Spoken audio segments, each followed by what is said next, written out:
Hi everyone, welcome back to Pine Hollow Auto Diagnostics. Yep, another beached whale today. This time it's a 2010 Nissan Frontier V6, joining the white Mercedes over here on the lawn. So what's the story with this truck? It was just towed in this morning, 2.5 hours away. The owner told me, he wrote me a nice email explaining the whole situation.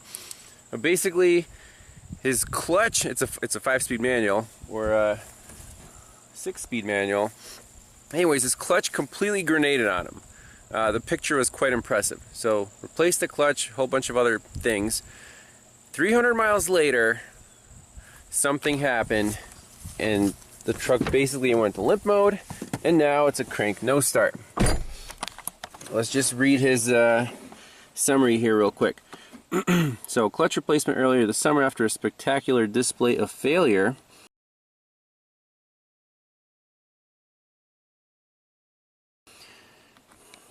See rubber vacuum lines, replace remain sealed, diff fluid change, exhaust, aftermarket key fob, replace lower coolant hose, couldn't get the slave cylinder and hose off, clutch does feel a bit soft in the pedal. Didn't replace crank sensor because I told him not to. The breakdown. After 300 miles after the clutch was replaced, I started the truck and was idling for about a minute or two when I heard that pop from the passenger side. The engine lurched, then immediately had the check engine light, all these warning lights on, put itself into safe mode, and wouldn't accelerate. The transmission display also went out. Usually bottom left of cluster. Turned off the engine, and then it only cranked. So by the display means the 4-wheel drive icon, you know, tells you if you're in 4-wheel drive or not. So symptoms: crank, no start, No-Comm, parasitic battery, drain on battery, coolant fan kicks on high when the key is in the on position. That's typical for Nissans that can't communicate. What I've checked: fuses, resistance, OBD2 port pins, replaced ignition relay, had the battery load tested. Had it towed to the shop, told me they were good at diagnostics. They checked powers and grounds and it passed, and told me it needs a new ECM. Something weird that happened Saturday the 22nd. Went to put in the key with the truck and get it ready for tow, and figured I'll try to start it up. It cranked and acted like it was going to start. Actually got some fuel, then the battery died. So where do we start? Start with the scanner and see which modules we can talk to. So I manually input the VIN, so to ID the vehicle, and we have 1, 2, 3, 4, 5, 6 modules online. You see the ECM is gray, so we can't talk to the engine computer. What does the BCM say? It says CAN-COM circuit, and battery voltage low, etc. So U1000 in there. IPDM, U1000, ABS, also a U1000, and all-wheel drive, also U1000. And you can't read the speed of the engine because the engine computer is offline. So you hit ECM, try to hit enter, No-Comm. Okay, and I unplugged the cooling fan because it was just on all the time, so what's the point of running it during the diagnosis? Where would you begin? If only one module is offline, we're going, we could check the wiring diagram, powers and grounds, check the fuses just in case, and then go right for the engine computer. Not too hard to get to under the hood. Powers, grounds, communication signals. If all those check out, I do have a spare ECM from that Suzuki Equator that was hard to start when it's cold. That should fit right in. You can program the VIN, no problem, just in case. But before firing the parts cannon, let's actually diagnose this truck. Alright, so on this engine computer wiring diagram, we have 2 power feeds.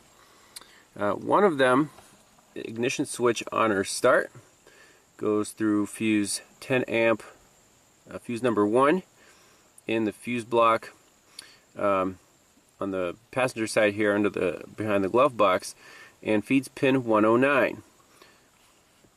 You can verify that with the redrawn diagram.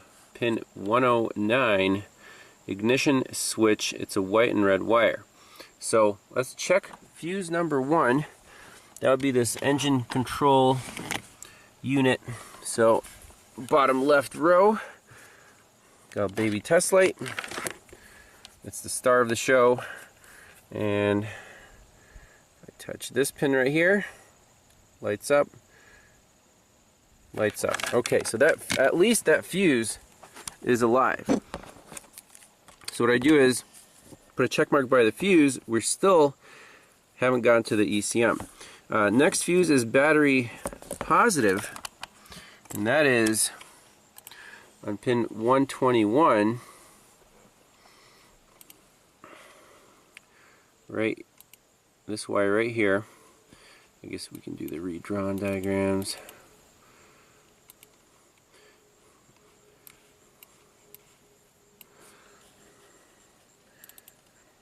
It says fuse 53, 20 amp, IPDM, right rear of engine compartment. That's the smart junction box. Now what, if you come over here, you will not find fuse number 53. You can see the fuse numbers only go to F24. There are only 24 fuses on here. So which one's 53? Nissan can be a little bit confusing. You have to look at, there's also 2 types of IPDM, so this is not the one that we want. We want type B. And here, fuse 53 is F24, 20 amp. So let's check that one with a test light. Again, the key is on. So this should be our constant battery power. So test light lights up there, lights up there. Okay, so both fuses are okay. Here's our ECM. Let's get this cover off, check for powers and grounds and communication.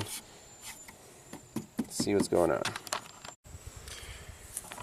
So engine computer is unhooked. This is not the connector we're worried about. That's the second one down here. And there's the white and red ignition power feed. And then the corner one is going to be battery positive. So just a quick check with test light. From battery ground, we're going on the 4th pin. 1, 2, 3, 4. Okay, test light lights up nicely. And then the very corner pin, again, test light lights up nicely. So both power feeds are present at this engine computer. Now, we should also check the grounds, and also the power feed from the ignition relay. So computer's not getting too much traction here. Let's see.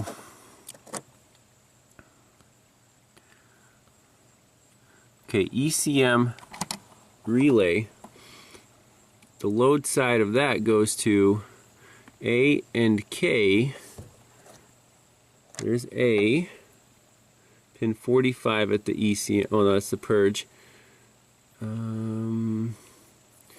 Where's K? K comes down here, across the page to W.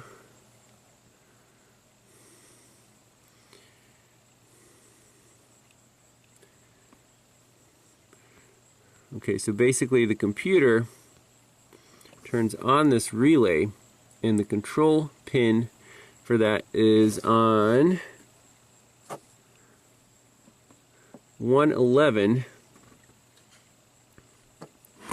Okay, so pin 111, and that's going to be, look at our schematic again. 111 is right next door to 109, and that would be a brown wire. Okay? Yep, sure enough, there's a brown wire. So what I want to do, we can actually ground that with a test light, just real quick. So 1, 2, 3, 4, 5, 6. You hear the relay click? Okay.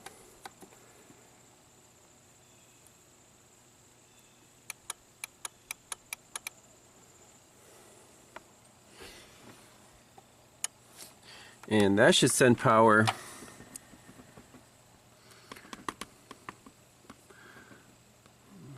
first page here. Let's just pick the easiest thing to check. A goes to evap canister purge volume control valve. So where's the purge valve? Let's find that. So real quick check of the ECM power relay functionality. Here's the purge valve. The red wire is our feed. So it's going through a 1 amp test light to ground. So when I energize the ECM relay with the baby test light, the big one should light up. So that whole tree should be powered up through the load side of the ECM relay. So I'm going to do that.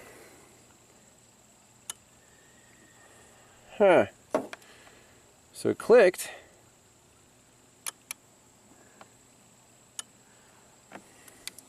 It clicked, but the purge solenoid did not power up. What are we missing? So I energized this relay. That should have clicked and sent power to A and K and everywhere else. Right here, evap canister purge volume control solenoid. That should have energized this entire tree. Mass airflow sensor. Where's the mass airflow sensor? Over here. You can see which wire on here should be energized.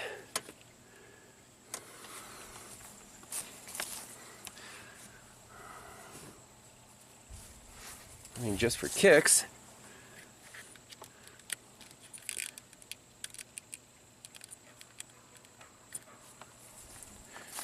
Didn't look at the wiring color yet. So let's energize this one again.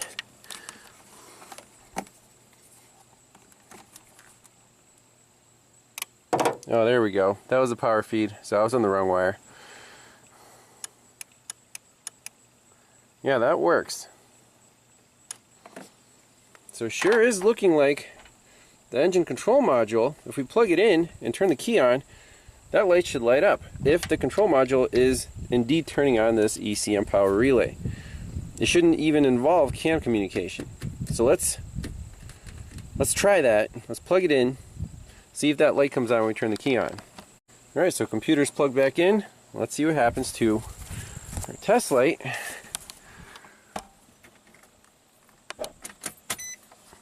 It actually came on. So the computer turned on the ECM relay. So that's good. That means we have power to, all these things. Let's see if it's talking or not, just to make sure we're still on the right track. Alright, next step is to check the main grounds at the engine computer, pins 119 and 120. I'm sorry, 115 and 116, ground and ground, black and a gray. And those are, again, on the same connector, these bigger pins. You can even use a 1 amp test light. So, there, lights up there. And next one, lights up nice and bright right there. Alright, so powers check out, grounds check out. Still can't talk to this thing. What are the other variables? Obviously CAN lines, we put a scope on there. And also a 5-volt reference would be good to check. On some cars, if you pull down the 5-volt reference, you'll lose communication with the engine computer. On other ones, like we saw in that Nissan Sentra, it'll just set a code. The crank sensor was basically shorted out, or the pigtail to it. So let's find where the CAN wires are and just put a scope on those and make sure we have a good signal. So with the engine computer disconnected again, I'm front probing the CAN low and the CAN high. Let's just turn the key on, see if we have a sound network. Yep, there it is.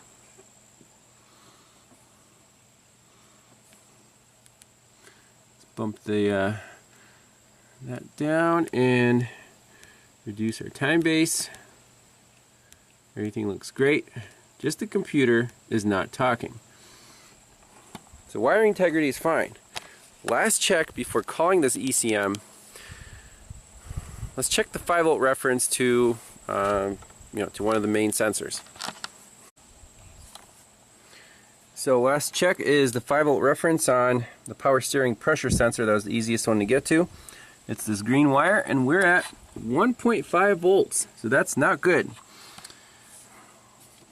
Question is something pulling down the 5-volt reference, or is the computer bad? I think the computer is bad because if it was a direct short, you'd probably pull it down to 0. It's a low amp circuit, and Nissan computers set codes.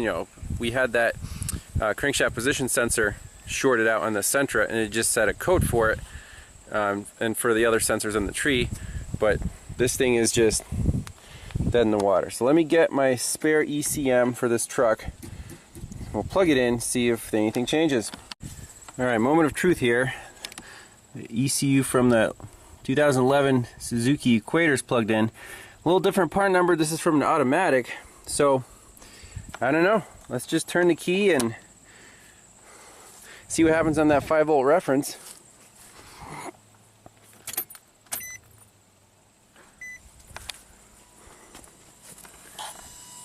Stuff is alive. We're at 5 volts. We got throttle body action. So yeah, bad engine computer, no way.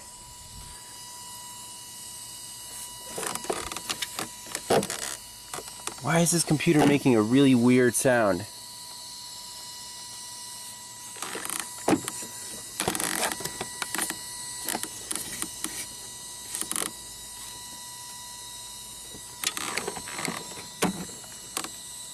It's the computer. There's a sound inside the computer.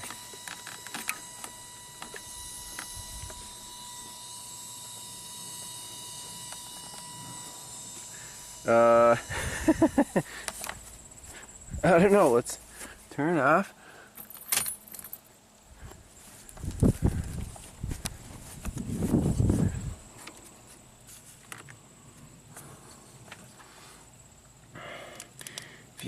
Whenever you find a bad module computer, you have to ask yourself what exactly caused it to fail. I mean, computers don't last forever, so let's plug that in. I don't think computers are supposed to make sounds like that, like a hissing sound.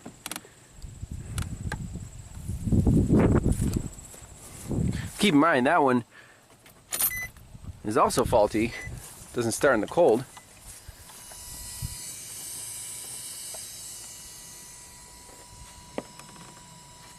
It's definitely coming from the box. That's insane.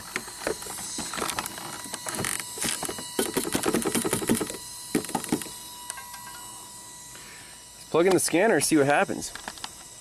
Okay, so it auto ID'd the VIN. It says, now let's see, is that the VIN of this truck or the VIN of the engine computer that we put in?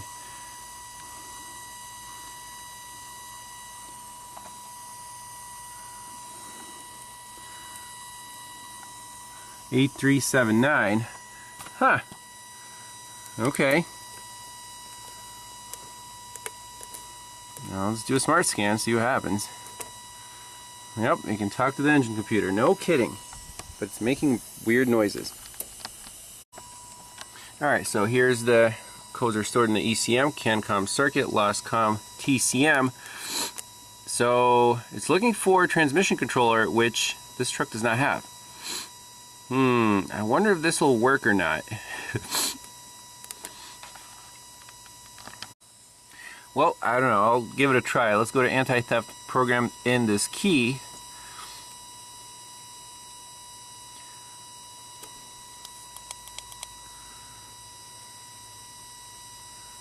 Replace ECM used part.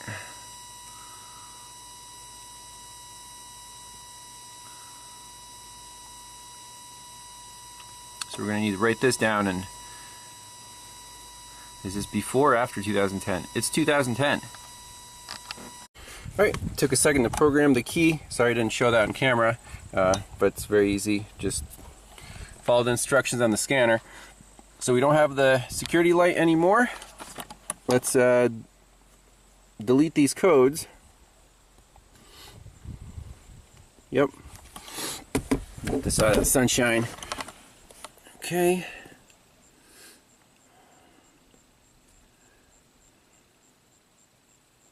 Okay. So it's still looking for the TCM. So key off, key on.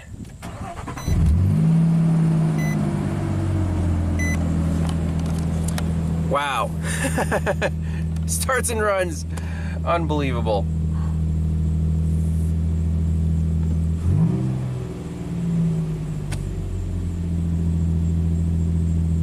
So the engine computer blew up?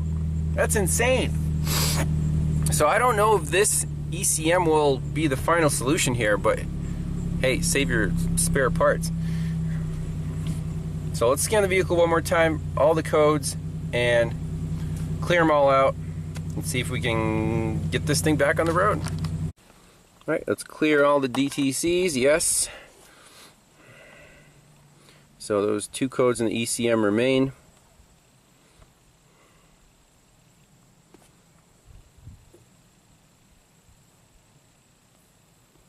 Okay, looks good. So key off.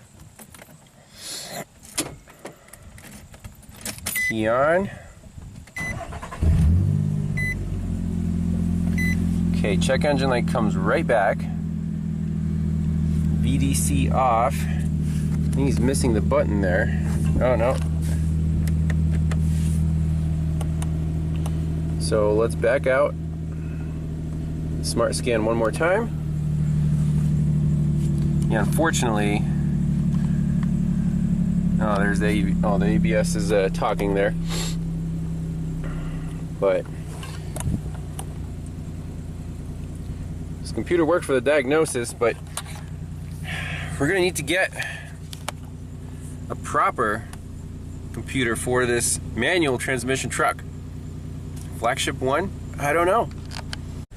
So the VDC and VDC lights off because the steering angle sensor hasn't been calibrated after the battery went completely dead.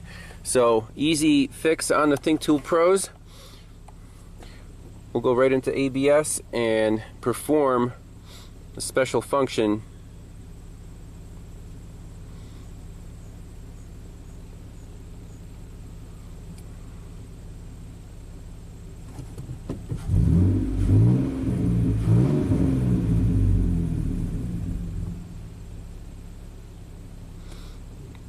Work support, steering angle sensor adjustment. So you want to make sure it's straight ahead, neutral, okay. Waiting for your operation. Start. Adjustment complete. Stop. Okay. So no more VDC, just the check engine light because the computer is slightly incompatible. Let's take this thing for a spin.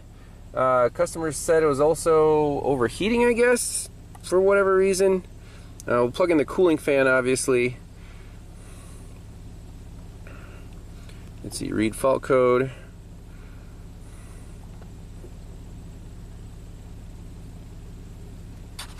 Let me delete that code just to make sure. So it's the craziest thing. The computer is still making sounds like a hissing. There's got to be a parasitic draw. Truck is off. Everything's off. You got to get a good engine computer for this truck.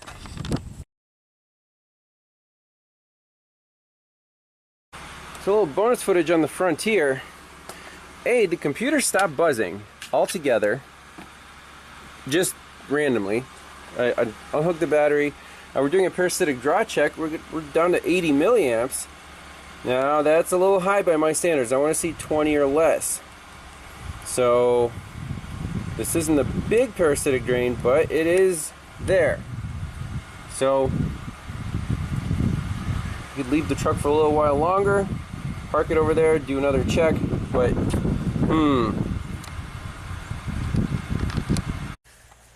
Final check here on the Nissan Frontier. One of the customer complaints was parasitic draw. Was that because of the old ECM? We don't know, but with this one, we're down to 11 milliamps. That is perfect. About 10 milliamps. No parasitic drain. So this truck, it's not overheating. There's no drain. All it needs is a new engine computer. So I guess we'll try to get one for this manual transmission model because the automatic computer is just not right for it. It'll drive, but check engine light will be on. Maybe the fuel map isn't quite, quite the same. So there is a difference.